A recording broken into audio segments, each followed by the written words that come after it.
วัสดีครับผมใบพดชาแนลวันนี้ได้เมนูพี่น้องก๋วยเตี๋ยวพี่น้อง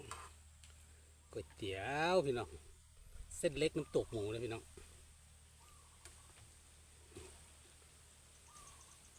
เส้นเล็กน้ำตกหมูโรยพริกป่นน้อยนึงพี่น้อง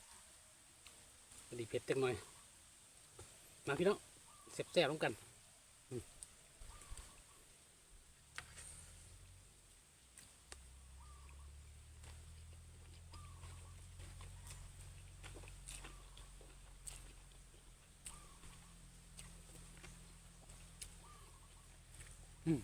แซ่บพี่น้อง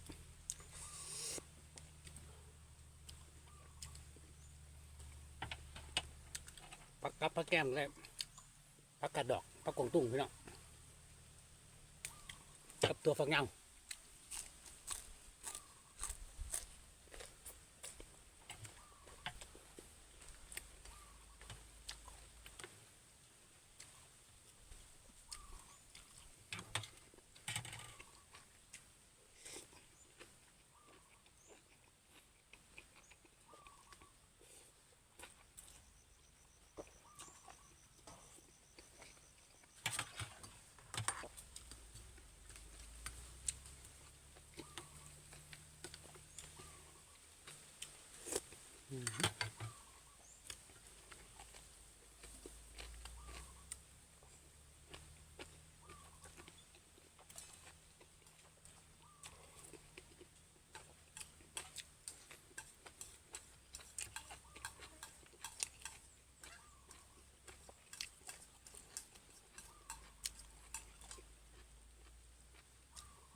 หมูก็หั่นตัวใหญ่ครับพี่น้องแซ่บ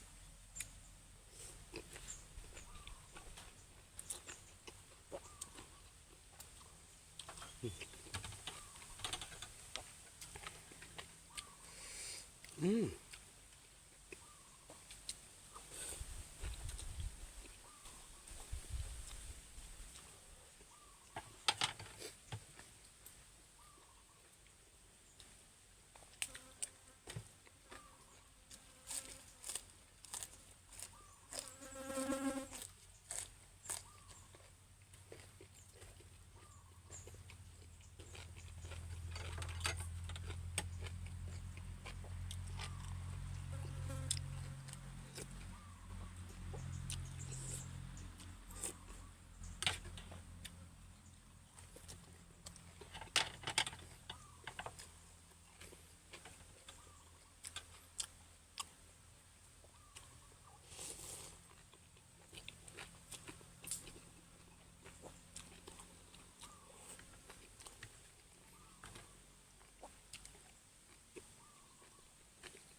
หมูนอกไปดึกเลยครับ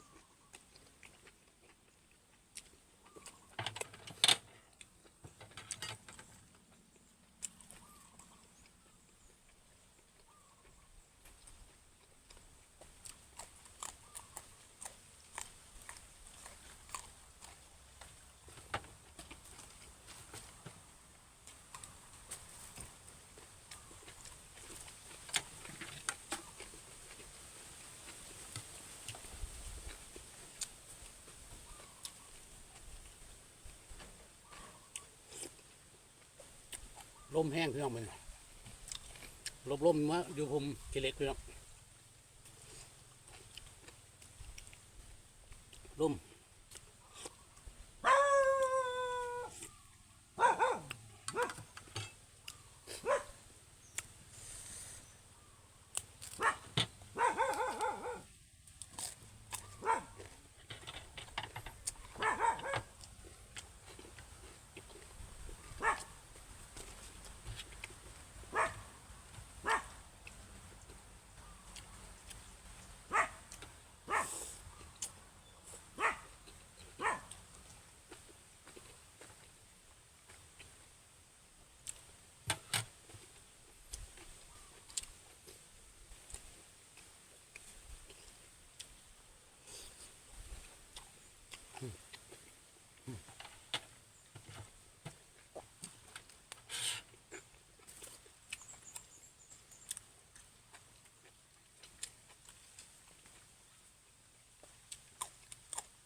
ลมเนาะ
เอาพี่น้องคลิปนี้ก็ประมาณนี้ครับผม